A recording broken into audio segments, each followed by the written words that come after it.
भूमियार को सेवा जोहार करते हुए मैं प्रणाम करता हूँ। जिम्मेदारी न्याय को सेवा जोहार और सांस्कृतिक और वैचारिक उर्वर भूमि भिलाई के जितने भी हमारे सुधीजन यहाँ पर बैठे हुए हैं, हमारे सगाजन जो बैठे हुए हैं, आप सबको मेरा सेवा जोहार।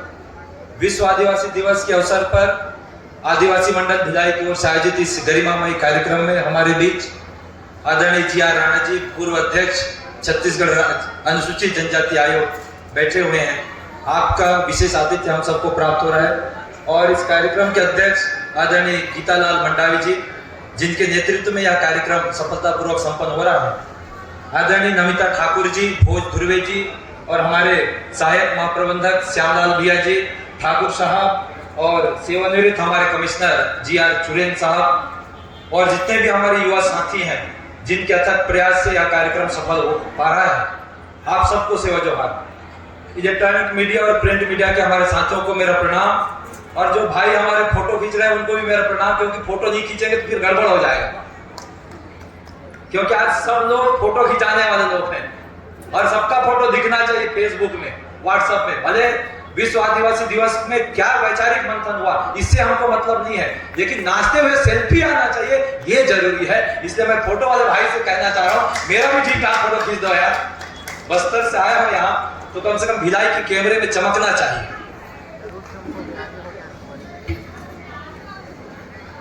साथियों, आप सबसे मेरा निवेदन है कि यदि मैं इतने दूर से चलकर आया हूं यहाँ पर तो दो शब्द मेरा भी सुन लीजिए, क्योंकि 11 बजे से आप सब लोग नाच रहे हैं और विश्व आदिवासी दिवस के दिन सिर्फ नाचना ही काफी नहीं है, कुछ वैचारिक मंथन होना चाहिए, कुछ चिंतन होना चाहिए। अभी साहब बोले तो धर्मेंद्र साहब कि 50 साल हो गए, हमने क्या किया, यह मूल्यांकन होना चाहिए कि वास्तव में ऐसे आयोजनों में हमने क्या पाया और क्या खोया। जब तक हम इन बातों पर चर्चा नहीं करेंगे तो ऐसे आयोजनों का लाखों रुपए खर्च करने का कोई मतलब नहीं है। मैं डीपीएस चौक में बैठा था अभी, तो हलवा बन रहा था, बहुत स्वादिष्ट है, लेकिन हम इतना खर्च कर रहे हैं, उसका मतलब क्या होगा यदि हम सिर्फ नाच के गए यहां से? तो हम वक्तव्य यदि नहीं सुन पा रहे हैं, वक्तव्य सुनने के लिए हमारे पास समय नहीं है, तो ऐसे आयोजनों का कोई मतलब नहीं होगा। हम तो शादी में भी डीजे में नाच रहे हैं ना, तो शादी और ऐसे वैचारिक मंचों का औचित्य क्या होगा, इस बात को हमारे युवा साथियों को समझने की आवश्यकता है। हमारे जितने भी बुजुर्ग हैं, जिनके आशीर्वाद से कार्यक्रम हो रहा है, वो तो अपना काम करके निकल जाएंगे, लेकिन आने वाला समय हमारे लिए महत्वपूर्ण है। इसलिए हम सब लोगों को बहुत गंभीरता के साथ ऐसे आयोजनों में सहभागिता निभानी चाहिए। एक बार फिर से आप सब लोगों को मैं प्रणाम करता हूं और चूंकि आप सबने कहा कि विश्व आदिवासी दिवस क्यों मनाया जा रहा है, मैं उस पर नहीं जाऊंगा, लेकिन जब सांस्कृतिक और हमारे पारंपरिक ज्ञान की बात होती है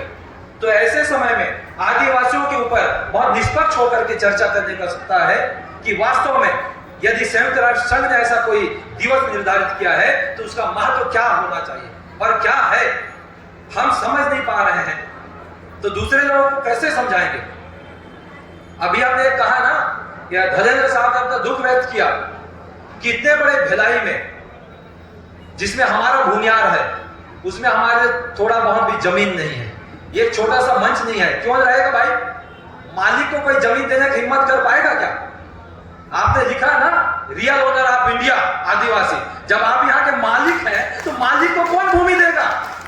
आपने तो गलत फैसला बना दिया। हमने कहा कि रियल ओनर ऑफ इंडिया, अरे तो मालिक को कोई जमीन देने की हिम्मत करेगा क्या?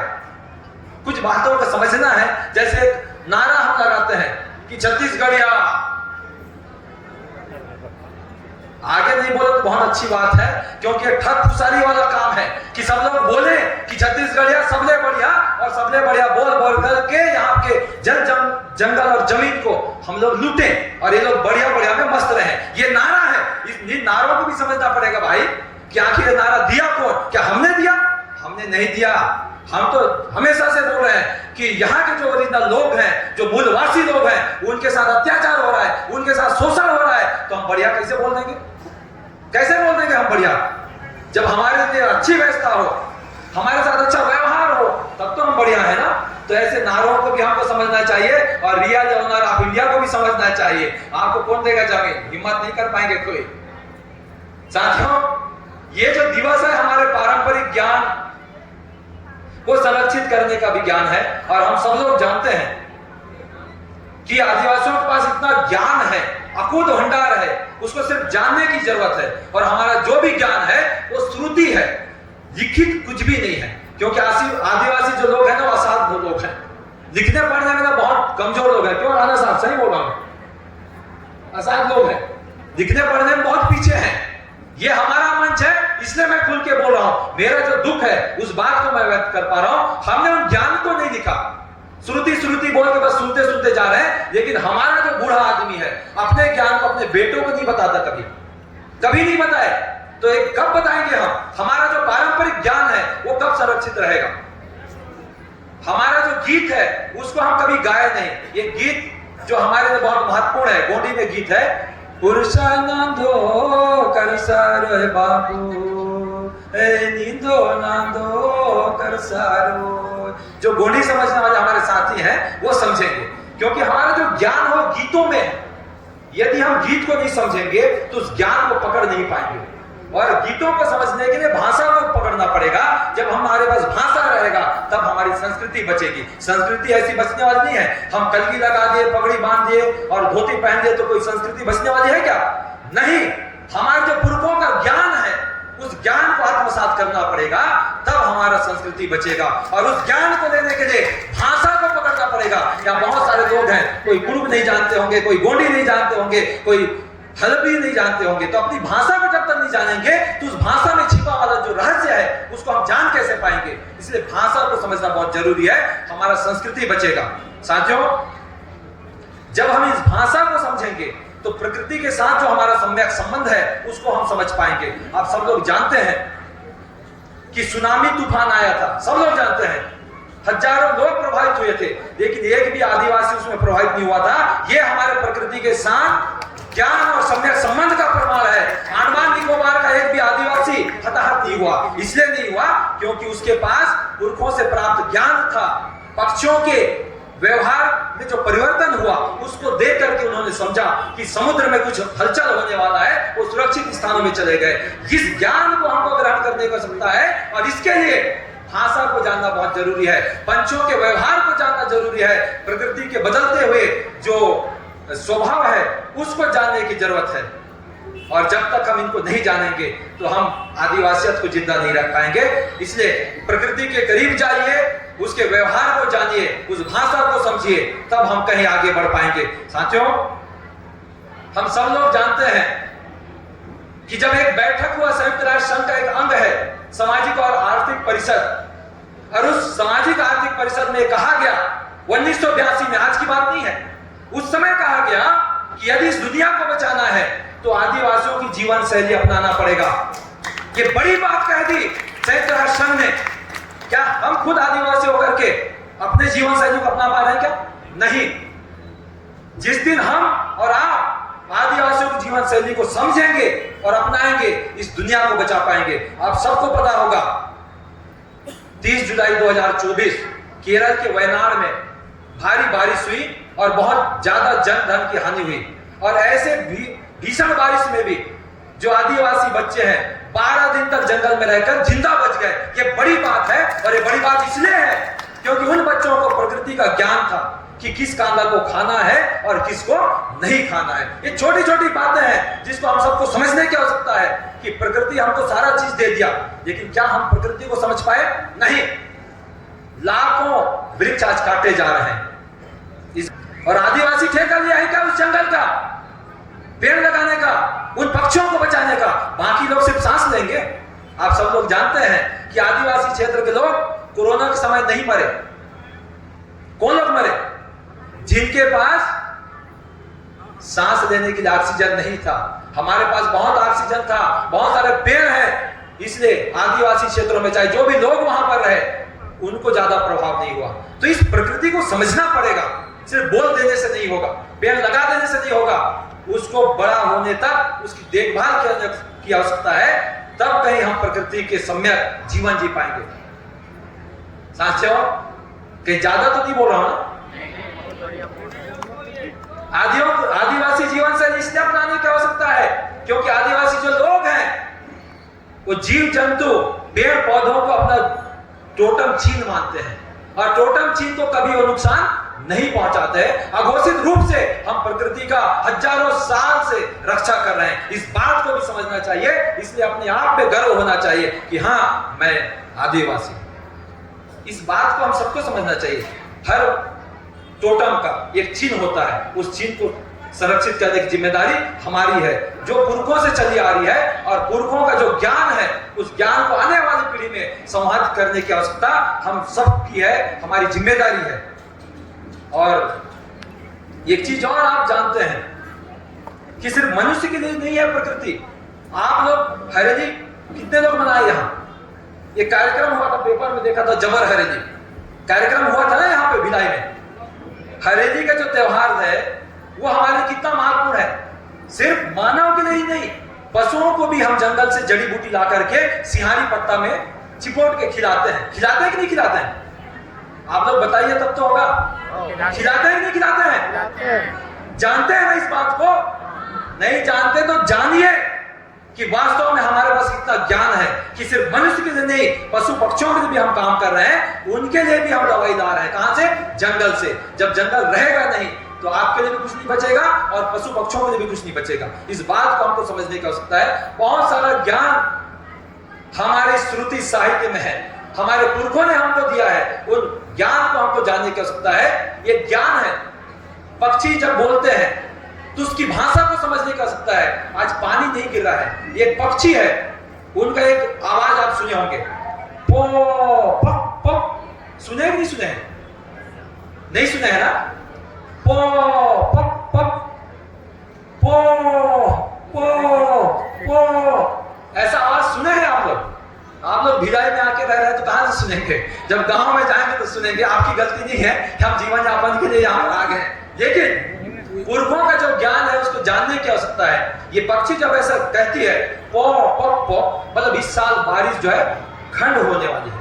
और जब पो पो ऐसे करे तो किसान समझ जाते हैं कि बहुत अच्छा बारिश है, और उस हिसाब से लोग अपने कृषि को आगे बढ़ाते हैं। तो इन ज्ञान को हमको समझने की आवश्यकता है। साथियों, आदिवासी जीवन को इसलिए समझने की आवश्यकता है क्योंकि आज समाज में जो व्यवस्था, जो दुश्मनी, जो रंजिश फैल रही है, वो हमारे अज्ञानता के कारण फैल रही है। आप सब जानते हैं कि हमारे में एक व्यवस्था है, विट्टे की व्यवस्था। विट्टे जानते हैं आप लोग? विट्टे जानते नहीं जानते हैं? जिसमें किसी घर में जाकर के हमारे गांव के लोग सहयोग देते हैं, कभी हल जोतने के लिए या किसी और कार्य के लिए। अलग अलग क्षेत्र में अलग अलग कहा जाता होगा। तो ऐसे सहयोग की जो भावना है वो हमारे जीवन शैली में है और अन्य में नहीं है, वो भी बिना पैसे का। तो इतना बड़ा जो व्यवस्था है उसको बचाने की जिम्मेदारी हमारी है। तो इन व्यवस्थाओं को समझने की आवश्यकता है। और जितने हमारी मातृशक्तियां हैं पीछे भी और आगे भी, आप सब लोगों से मैं निवेदन करना चाह रहा हूं, जब भी आप शादी जाएं, जब भी आप मरनी काम जाएं, जब भी आप छठी जाएं, हमारी भाभी नमिता जी बैठी हैं इधर, कहां नहीं दिख रही, हाँ उधर पीछे बैठी हैं। तो भाभी को हम बोल रहे हैं कि जब भी आप जाएं छठी और मरनी और शादी, तो चावल लेकर के जाइए। ये हमारे में व्यवस्था है कि जिस घर में भी काम हो रहा है उस घर को हम सहयोग दे रहे हैं, जिसको कहा जाता है गोंडी में सगा होड़ियाना, मतलब हम सगा नीक रहे हैं, अपने तरफ से आपको थोड़ा सा सहयोग दे रहा है। इतनी महान जो व्यवस्था है सहयोग देने का एक दूसरे का, कहां पर है? हमारे में है। लेकिन आज हम सिर्फ एक बेग लटका के शादी के पार्टी में चल देते हैं। किसने भूला उस व्यवस्था को? हमने उस व्यवस्था को कमजोर किया। तो इन व्यवस्थाओं को मजबूत करने की जिम्मेदारी हमारी है कि हम एक दूसरे का सहयोग करें, चाहे वो शादी हो, मरनी हो, चाहे जन्म छठी हो। इन बातों को हमको समझने की आवश्यकता है। साथियों, एक बात और कहना चाह रहा हूं मैं कि आज जितने शुगर की बीमारी हो रही है वो हमारी नादानी के कारण हो रही है। हम लोग उस दवाई को नहीं जान पा रहे हैं कि आप जितने भी गांव से आए होंगे वो जानते हैं करू कांदा होता है। करू कांदा जानते हैं आप लोग? कितने लोग हाथ खड़े करें भाई? इतने सारे लोग जानते हैं, पीछे वाले तो नहीं जानते होंगे। बहुत पहले जड़ को छोड़ चुके हैं, वो नहीं जान पाएंगे। लेकिन अभी जड़ से जुड़े लोग हैं वो करू कांदा को जानते हैं। तो हम 1 माह तक लगातार राख में उबाल करके उस करू कांदा को खाते थे और पूरा जीवन शुगर बीमारी से मुक्त रहते थे। इतना बड़ा ज्ञान और कहां मिलेगा? इसलिए यूएनओ ने कहा कि आदिवासियों की जीवन शैली को अपनाना पड़ेगा। यह कहना पड़ा उनको इतने बड़े ज्ञान के कारण। आज आप कोदो खाना नहीं चाह रहे हैं, कोदो आप खाइए, शुगर बीमारी नहीं होगा। खा रहे हैं ना 120 रुपए किलो में खरीद करके। कुटकी का पेज पीजिए आप, लकवा नहीं होगा, वो गर्मी है। मड़िया आप पीजिए, मड़िया का पेज, वो ठंडकता है। इतना सारा चीज हमारे पुरखों ने हमको दिया। क्या पुरखों का ज्ञान को हमने आत्मसात किया? नहीं, हम तो पिज्जा और बर्गर की ओर चले गए ना, नहीं गए। हम खुद अपने जड़ को खोद रहे हैं, लेकिन हमारा जड़ क्या करता है? स्वस्थ जीवन जीने के लिए वो सारा ज्ञान दे रहा है। आदिवासी दिवस के दिन शायद मुझे ऐसे बात नहीं करना चाहिए, नाचने के लिए हमको अवसर देना चाहिए। क्यों कि करना चाहिए? यदि आप लोग अनुमति दे तो और मैं बोलूंगा।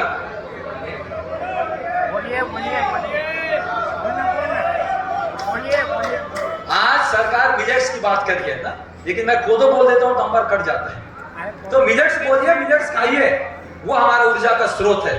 तो आदिवासी जीवन शैली अपनाने की आवश्यकता है। दूसरी बात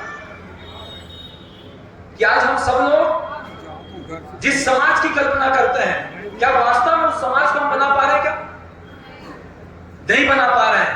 आज अलग अलग क्षेत्र में हम जा रहे हैं, एक पड़ोसी दूसरे पड़ोसी की बात नहीं मान रहा है, लेकिन आप जब आदिवासियत को समझेंगे उस दिन आपको समझ आएगा। अभी हमारी जो उद्घोषिका है, उन्होंने कहा कि यादव जी आए हैं यहाँ, पार्षद, ठीक है? हाँ, यादव जी के लिए एक बार जोरदार ताली बजा दीजिए। और कोई सिन्हा भी है, चले गए क्या? हाँ, तो मैं इसलिए उनका नाम यहां पर ले रहा हूं कि हमारी व्यवस्था से जुड़े लोग हैं। यदि किसी ने पशुपालन करना सिखाया, पहला व्यक्ति कि दूध को पीने के लिए सिखाया, तो वही लोग हैं जो हमारे व्यवस्था से जुड़े हैं। किसी ने यदि महुआ जैसे एंटीबायोटिक का उपयोग करना सिखाया, तो कलार लोग हैं जो हमारे 12 भाई बानी बिरादरी में जुड़े हैं, जो हमारी ग्रामीण व्यवस्था के साथ जुड़े हैं। उनके सामान के बिना हमारा कोई भी काम नहीं होता। होता है क्या? आपके घर दारू कहां से आएगा? हमारी व्यवस्था में चुकी कहां से आएगा? चुकी जानते हैं कि नहीं? कुम्हार के घर से आएगा ना। क्या कुम्हार के बिना हमारी व्यवस्था चल पाएगी? मौर कहां से आएगा? मरार के बिना हमारी व्यवस्था चल पाएगी क्या? नहीं ना। तो इतना सुंदर व्यवस्था हमारे पुरखों ने बनाया है। उस व्यवस्था को आज कौन लोग हैं जो छीन बीन कर रहे हैं, जो इतने मजबूत व्यवस्था में वैमनस्यता फैला रहे हैं? ऐसे लोगों की पहचान होनी चाहिए। यही आदिवासियत कहलाता है कि हम सारे लोग बिना जाति बंधन के जीवन जिए। क्योंकि जब हम मंडल में बैठते हैं, पेट पुरखा में बैठते हैं, वहां किसी की जाति पूछी नहीं जाती। लाकांश की व्यवस्था होती है। जो लोग हम जानते हैं, जो देव का प्रसाद होता है, जो हम खाते हैं, उसमें किसी की जाति नहीं पूछी जाती। उस वर्ग के जितने भी लोग हैं, उस टंडा के जितने भी लोग हैं, एक साथ बैठ करके उस लाकांश को खाते हैं। उसमें कोई भेदभाव नहीं है। लेकिन इस भेदभाव की व्यवस्था को आखिर लाया कौन? हमको समझने की आवश्यकता है। साथियों, बहुत सारी बातें हैं जिस पर हम चर्चा करेंगे, और हम सब लोगों को अपडेट रहना चाहिए। अपडेट रहना चाहिए कि टीवी में क्या दिख रहा है, पेपर में क्या छप रहा है, इन बातों को जानने की आवश्यकता है। अभी आपने देखा होगा, यहां कोई नेताम है क्या? कहां है?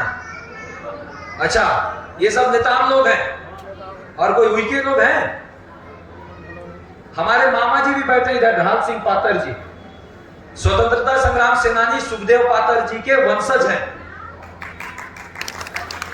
एक और हमारे नाना जी बैठे हैं, चूड़ामणि पात्र जी, 8 विषय में एमए है, वो पीछे में बैठे हैं, कवि हैं। और मैं इसलिए इस बात को कह रहा हूं कि संविधान के साथ बात करना मुझको, समधी लोगों के साथ बात करना है। आप जो मैं बात बोलूंगा वो समधी लोगों के साथ, बाकी लोगों के साथ कोई मतलब नहीं है। क्योंकि बेटी मेरे को वहीं से ले जाना है, नेताम घर से और उई के घर से। चलेगा ना? चलेगा। मैं इसलिए बोल रहा हूं, आप लोग ये गीत सुने होंगे, कत्ते ढार के माता ना हमारे गोड़ गोड़वानी में चले आते।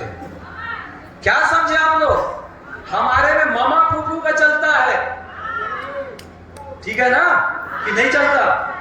चलता है। मैं इसलिए बोल रहा हूं 17/7/2025 का सुप्रीम कोर्ट का जजमेंट पढ़ लीजिए, अपडेट रहिए। एआई की बात कर रहे हैं हम लोग, पहले अपने आप को अपडेट कर लीजिए, क्योंकि हमारे पुरखे बहुत पहले अपडेट हो चुके थे। आप लोगों को बता रहा हूं कि मोबाइल का आविष्कार आप लोगों को लगता होगा कि उन्होंने किया, उन्होंने नहीं किया, हमने किया। यदि कोई सिरा हो गया, कोई सिरा है क्या? सिरा है कोई? सुर वाले नहीं है। जब वो झुकते हैं उतना समय आप देखेंगे ऐसा क्या कर रहे हैं वो? मोबाइल से हमारे पुरखे से बात कर रहे हैं उस समय से, और आप मोबाइल आज पकड़ रहे हैं। अपडेट रहिए, अपडेट रहने की जरूरत है। हमारे पुरखे बहुत पहले लैपटॉप का आविष्कार कर लिए थे, आप अभी पकड़ रहे हैं। कौन असभ्य है? कौन? हम, क्योंकि हमारे पुरखे ऐसे देखते थे, अल्ले बाबा सो। तो वो जो हमारा पुजारी है वो बताते थे कि हाँ आपको ये बीमारी है, आपने यहां गलती किया, बताते थे कि नहीं? देखे कि नहीं है इस व्यवस्था को? देखे है ना? तो कौन थे एआई वाले लोग? हमारे लोग, जिन्होंने मोबाइल का आविष्कार किया, जिन्होंने लैपटॉप का आविष्कार किया, और आज हम पकड़ रहे हैं और हम बोल रहे हैं कि हम सब ये लोग हैं। क्या हम लोग हैं? हम लोग बहुत पीछे है भाई। इसलिए उस पारंपरिक ज्ञान को आत्मसात करने की आवश्यकता है। मैं आपको बता रहा हूं सभ्य होने का दोहरा पैमाना। बताओ, नाराज तो नहीं होंगे ना? हमारे पुरखे पहले पत्ता में पोंछते थे, नहीं पोंछते थे? आप लोगों ने क्या कहा उनको? ये लोग असभ्य हैं। आज आप कागज में पोंछ रहे हैं। आप कौन है?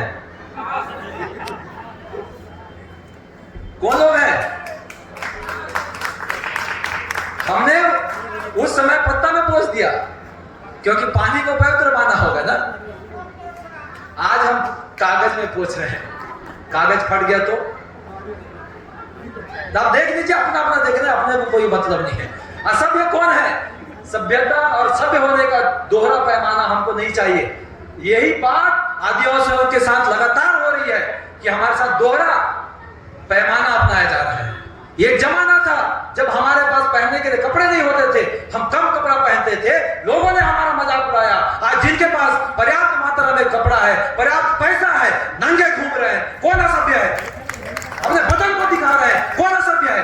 असभ्य और सभ्यता का जो पैमाना है उसमें दोहरा और दोगला नीति नहीं चाहिए, पैमाना एक होना चाहिए। आखिर असभ्य कौन है? हमने तो असुविधा और अभाव में ये जीवन जिया है, मजबूरी में जिया है, शौक से नहीं जिया है। लेकिन शौक से जो अपना बदन दिखा रहे हैं, जो नंगा होने की कोशिश कर रहे हैं, वो लोग असभ्य हैं। इस बात को हम सबको बताने की आवश्यकता है। साथियों, बहुत सारी बातें हैं और मैं अपडेट होने के लिए इसलिए बोल रहा था कि हमारे समाज में बेटी को संपत्ति का अधिकार नहीं है। इस मंच से बोल रहा हूं बहुत जिम्मेदारी के साथ। इसलिए नहीं है क्योंकि उनका जो संपत्ति है अपने मामा और फूफू के घर में पहले से है 100 एकड़, नहीं है क्या? क्योंकि हमारा पहला अधिकार कहां पर है? मामा और फूफू के घर में। इसलिए हमारे में बेटी को संपत्ति का अधिकार नहीं है। इस बात को प्रमुखता के साथ मंचों में क्या हो रहा है, क्योंकि हम बार बार बोल रहे हैं ना कि बेटियों को पूरा घर का अधिकार है, उस घर का, समझ रहे हैं ना? इसलिए गीत गाया मैं, उस गीत में यही भाव छुपा हुआ है। जब किसी दूल्हे का शादी होता है और उसकी बहन नहीं रहती तो उसका जो कर्जा है वो भरता नहीं है। तब वो दूल्हा रो करके कहता है कि भाई मेरा कर्जा भरो बहन, कोई तो भर दो। तब वो बहन कहती है कि मैं भरूंगी, लेकिन उसका बलि क्या दोगे? बलि समझ रहे हैं ना, है ना? कितना पैसा दोगे, कितना रोजी दोगे? तब वो बहन कहती है कि मुझे कोई बलि की आवश्यकता नहीं है, बस जब भी मैं आपके घर में आऊं प्रेम के 2 बोल और 1 लोटा पानी चाहिए। ये मेरा संपत्ति है, आपका प्रेम मेरा संपत्ति है।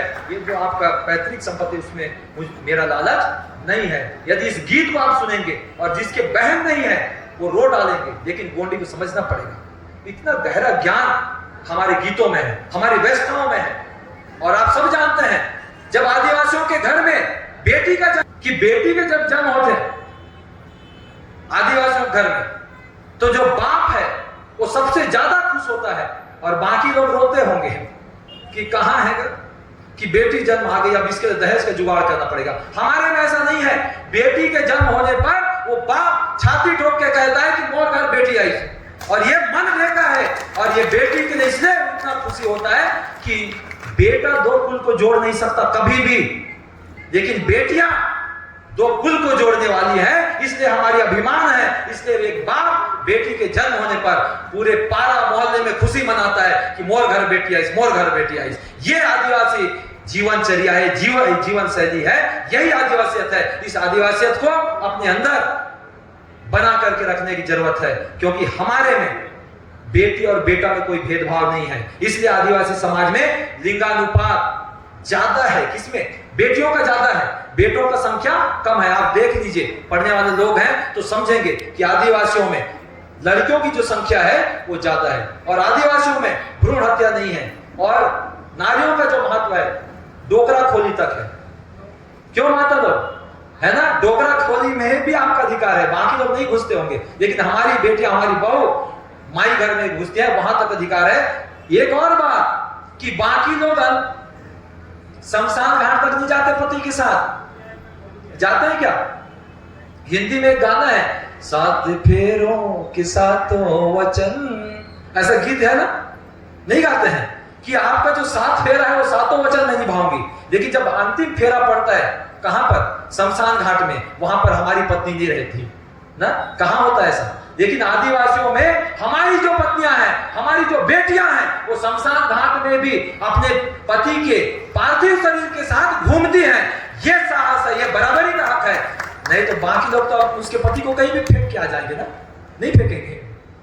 लेकिन वो पत्नियां, वो बेटियां शमशान घाट में भी अपने पति के साथ आखिरी दम तक घूमती हैं। यही सातों फेरों का सातों वचन है। आप लोग निभाते हैं नहीं निभाते मेरे को नहीं पता, लेकिन मैं देखा हूं कि हमारी जो बेटियां हैं वो निभाती हैं। ये महानता को समझने की आवश्यकता है इस दिवस के अवसर पर। तब तो हमारा पारंपरिक ज्ञान जिंदा रहेगा, तब तो पूरे विश्व के जो इंडिजिनियस लोग हैं उनकी व्यवस्थाएं जिंदा रहेगी, उनकी जीवनचर्या को लोग अपनाएंगे। साथियों, हमारे में दहेज की भी व्यवस्था नहीं है। जो ज्यादा पैसा वाले लोग हैं वो देते होंगे, अलग बात है। हमारे में सुख सत्ता की व्यवस्था है, जिसमें बाप को सुख रुपया दिया जाता है दूल्हा के बाप के द्वारा कि इतने दिनों तक आपने अपनी बेटियों को पाला है, तो ये 7 रुपया 14 रुपए। ये व्यवस्था है कि नहीं है? जानते हैं तो बोलिए ना, तब तो होगा। आप सहभागी बनिए कि वास्तव में ऐसा है या नहीं है ना। अब सारा चीज तो आप लोग जानते हैं, तो और कितना क्या बताऊं मैं।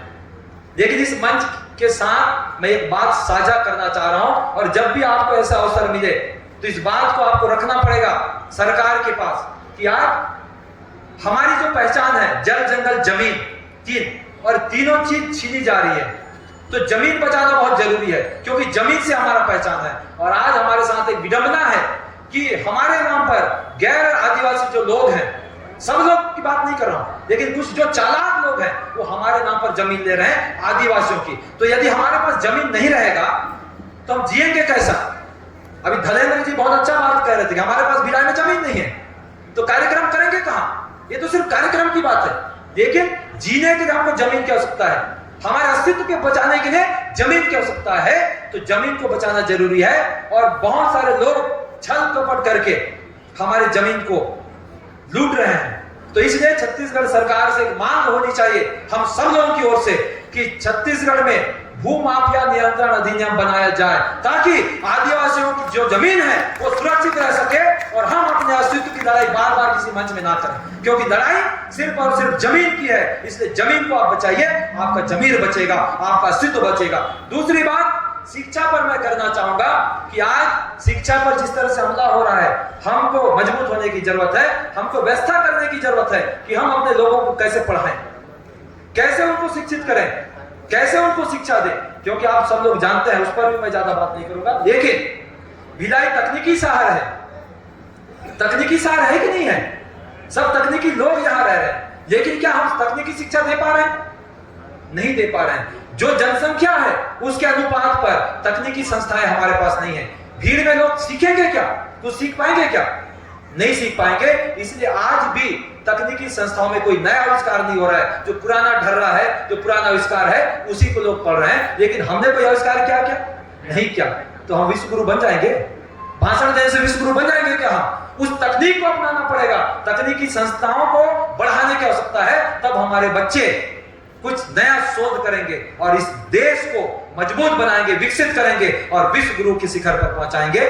साथियों, बहुत सारी बातें हैं लेकिन समय बहुत अधिक है, इसलिए मैं अपनी बात को यही विराम दूंगा।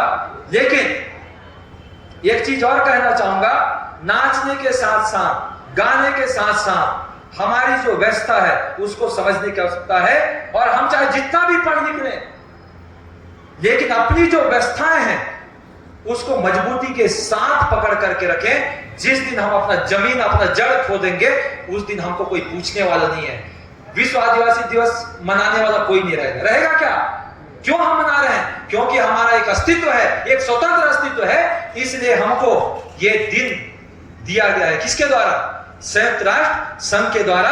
यदि हम दूसरों से अलग हैं तो हमारा पहचान भी अलग होना चाहिए। अलग होना चाहिए कि नहीं होना चाहिए? नहीं होना चाहिए ना? आप तो बोल नहीं रहे तो कैसे होगा? क्योंकि आदिवासी पढ़ने में पीछे है, बोलने में पीछे है, तो कौन बात सुनेगा? कोई सुनेगा क्या? आप बोलिए, आपका पहचान दूसरों से अलग है कि नहीं है? अलग है कि नहीं है? तो आपको अलग कॉलम चाहिए कि नहीं चाहिए? अलग कोड चाहिए कि नहीं चाहिए? जब हमारी सारी व्यवस्थाएं अलग है तो हमारा एक अलग कोड भी होना चाहिए, हमारा एक कॉलम भी अलग होना चाहिए। लेकिन ऐसा मुंह बदल रहेंगे तो हमको कोई देने वाला नहीं है। आज जिनको हमने चुन करके भेजा है, हमारा प्रतिनिधित्व बनाया है, क्या वो संसद में बोले? क्या विधानसभा में उन्होंने अपनी बात रखी? नहीं रखी। ऐसे मुद्दों को उठाते हैं जिनका कोई मतलब नहीं है। हमारे जमीन को बचाने के लिए आवाज उठाना चाहिए, हमारे संस्कृति को बचाने के लिए आवाज उठाना चाहिए, पलायन के लिए आवाज उठाना चाहिए, विस्थापन के लिए आवाज उठाना चाहिए, हसदेव के लिए बात उठाना चाहिए। लेकिन नहीं, कौन है हमारे जनप्रतिनिधि? किसको हमने चुना है? इस बात को आपको समझने की आवश्यकता है। आप सब लोग पढ़े लिखे लोग हैं, हम तो बस्तर से आए हैं और बस्तर के लोग और कितना बोलेंगे, इतने ही बोल सकते हैं। बाकी आप सब लोगों को समझने की आवश्यकता है, लड़ाई हमारी है, कोई दूसरा लड़ने नहीं आएगा और लड़ाई हम सबकी है, ऐसा नहीं है। जिस दिन आप लोग बोलेंगे कि ये जो पहचान की लड़ाई है, ये जो अस्तित्व की लड़ाई है, वो सिर्फ और सिर्फ मेरी लड़ाई है, उस दिन हम अच्छा से लड़ पाएंगे। हम सब लोगों की लड़ाई बोलने से कुछ नहीं होगा। साथियों, अभी राणा साहब बोल रहे थे कि आदिवासियों को बहुत सारा दुख है, कैसे करेंगे ललित? क्यों साहब? जब हमारा बहुत सारा दुख रहेगा तो कोई सुनने वाला नहीं है। मैंने राणा साहब को कहा कि आदिवासी समाज पूरे छत्तीसगढ़ में बहुलता वाला समाज है, लेकिन कोई अपने दम पे राज्यसभा सरकार सांसद बना पाए क्या? किसी सरकार को, किसी पार्टी को? नहीं, बोलने की हिम्मत नहीं है ना। जिस अवसर में जीवन बिता दिए हम लोग, है ना? तो आदिवासी समाज को इतना मजबूत बनाना पड़ेगा, चाहे जिस भी पार्टी में रहे आप। मैं फिर राजनीति की बात कर रहा हूं। आप लोग अलग अलग पार्टियों से जुड़े होंगे और नहीं जुड़े हैं तो जुड़ जाइए। इसलिए जुड़ जाइए क्योंकि वोट तो दे रहे हैं ना आप लोग, नहीं दे रहे हैं क्या? वोट दे रहे हैं मतलब उस पार्टी का समर्थन कर रहे हैं, तो आप राजनीति से दूर नहीं हो सकते।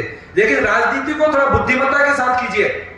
रंजिश नहीं है राजनीति। राजनीतिक दल लोकतंत्र की खूबसूरती है, उस खूबसूरती को पहचानिए। लेकिन हम लोग लड़ाई झगड़ा कर रहे हैं कि इस पार्टी में, उस पार्टी में। राजनीति को समझने का सकता है। आप अलग अलग पार्टियों में रहें, लेकिन जब हमारा मुद्दा आता है तो उस समय हम सबको एक होने की जरूरत है। जब अलग अलग भागों में बटे रहेंगे तो हमारा कोई सुनने वाला नहीं है। आप सब लोगों को बहुत बहुत धन्यवाद, बहुत बहुत आभार। आप सबने मुझे मौका दिया और मुझे सुना। अब इस बात को आप कितना मानेंगे वो आपके ऊपर है, लेकिन मैं तो बोल के जा रहा हूं। बहुत बहुत धन्यवाद, बहुत बहुत जोहार।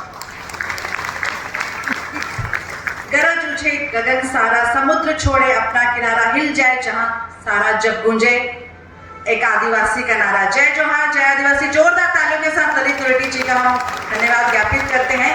उन्होंने शिक्षा का महत्व बताया। अंबेडकर जी आज से कई वर्ष दशक बोल चुके हैं कि शिक्षा वह शेरनी का दूध है, जो पिएगा वो। तो आप चुप क्यों बैठे हैं? जो पिएगा वो दहाड़ेगा।